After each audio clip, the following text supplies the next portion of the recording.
untuk membangun generasi ini ke depan. Saya ingin mengingatkan kepada guru dan pendidik bahwa mendidik tidak cukup hanya dengan memberikan matematika sehingga mereka bisa menghitung dengan baik.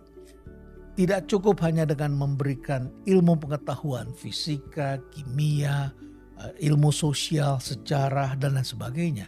Tidak cukup hanya dengan menghafal dan sekedar tahu. Anak-anak kita ke depan perlu dibangun beragam hal agar mereka bisa menjadi pemimpin yang handal.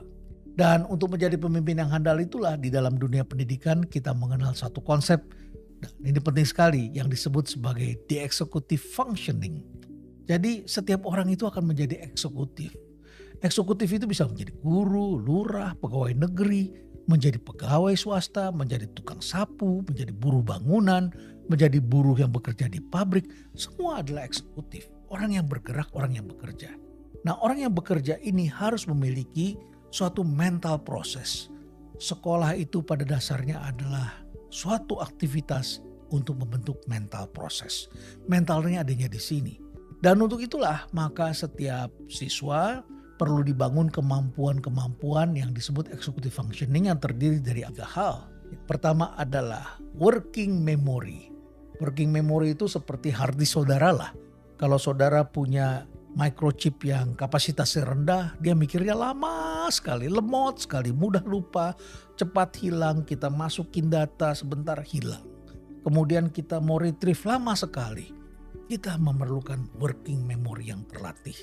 Daya ingat, kecepatan untuk menyimpan informasi, memahami informasi, menerima perintah, mengambil perintah, menarik keluar informasi, membuat perencanaan. Ini adalah working memory. Maka gizi itu sangat penting sekali. Saudara jangan hanya makan karbohidrat tapi juga protein untuk meningkatkan daya ingat. Yang kedua, ini yang disebut sebagai de-inhibitory control. Kemampuan untuk mengendalikan sesuatu. Apa saja yang harus dikendalikan? Kita kendalikan atensi, konsentrasi, dan diri kita. Anak-anak yang pandai, working memory-nya bagus, mereka bisa memiliki kecerdasan yang tinggi, tetapi kalau mereka tidak dilatih mengendalikan diri, mereka tidak akan berhasil. Mereka mungkin bisa mendapatkan pangkat jenderal lebih tinggi daripada teman-temannya. Pangkat guru besar lebih cepat dari teman-temannya. Pangkat atau jabatan di kantor sebagai direktur utama, sebagai bankir senior. Di usia yang sangat muda Anda bisa mencapai. Tapi tanpa kemampuan mengendalikan diri, tidak bisa menimbang-nimbang apakah ini pantas dilakukan atau tidak. Apakah ini sebaiknya saya tahan perasaan saya walaupun penderitaannya sangat besar. Apakah saya harus fokus selama saya mendengarkan sesuatu. Dan kalau ini tidak bisa dikendalikan, maka dia akan kehilangan semuanya. Jadi inhibitory control adalah kemampuan untuk menahan sesuatu yang Anda rasakan menggebu-gebu dan harus diungkapkan, harus diucapkan, harus ditindaklanjuti, harus secara emosional kita jalankan, tapi kita tahan. Yang ketiga, ini disebutnya sebagai the cognitive flexibility. Dunia ini tentu saja semakin kompleks. Dan kalau Anda tidak memiliki flexibility, maka Anda akan menjadi manusia yang rigid. Manusia yang rigid juga adalah manusia sudah mati. Manusia sejatinya adalah bisa membaca situasi, bisa fleksibel ketika melihat sesuatu. Tanpa memiliki cognitive flexibility, maka manusia akan sulit beradaptasi untuk menangkap atau melihat sesuatu yang baru. Saya pernah menunjukkan kepada Anda tentang suku-suku di Indonesia yang marah sekali ketika makanannya kemudian digunakan bahan yang bertentangan dengan kepercayaan mereka. Tetapi di tempat yang lain itu tidak ada masalah. Jadi ada satu yang sangat rigid, ada lagi yang satu yang lebih fleksibel. Dan kemudian saya juga tunjukkan ada 2 orang yang berdiri bersampingan dan mereka melihat satu angka.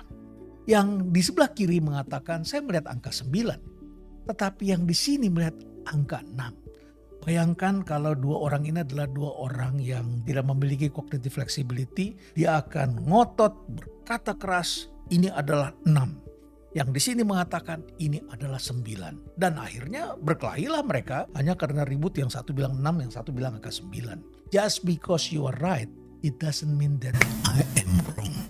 Hanya karena Anda berbeda keyakinan, Anda tidak bisa mengatakan orang lain salah. Tidak bisa demikian. Kita harus bisa memiliki kemampuan untuk mengendalikan diri kita. Dengan cepat kita bisa melihat dari perspektif yang berbeda dan keluar dari tunnel vision.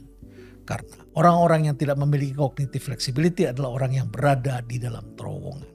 Dia hanya bisa melihat sesuatu yang ada di tengah-tengah dan menjadikan dirinya sebagai pusat dari tata surya itu. Seakan-akan dia yang paling tahu dan paling benar.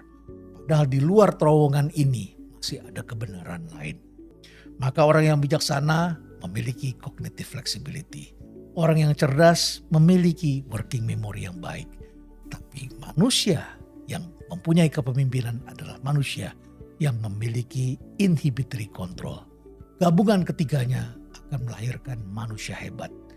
Pertanyaannya adalah apakah para guru mengenal ini? Apakah para pendidik, Bapak Menteri Pendidikan cukup paham apa yang terjadi? Saya berharap penjelasan ini bisa menjelaskan orang-orang tua dan tentu saja kita semua yang memiliki anak-anak yang akan meneruskan sejarah kita. Stay relevant.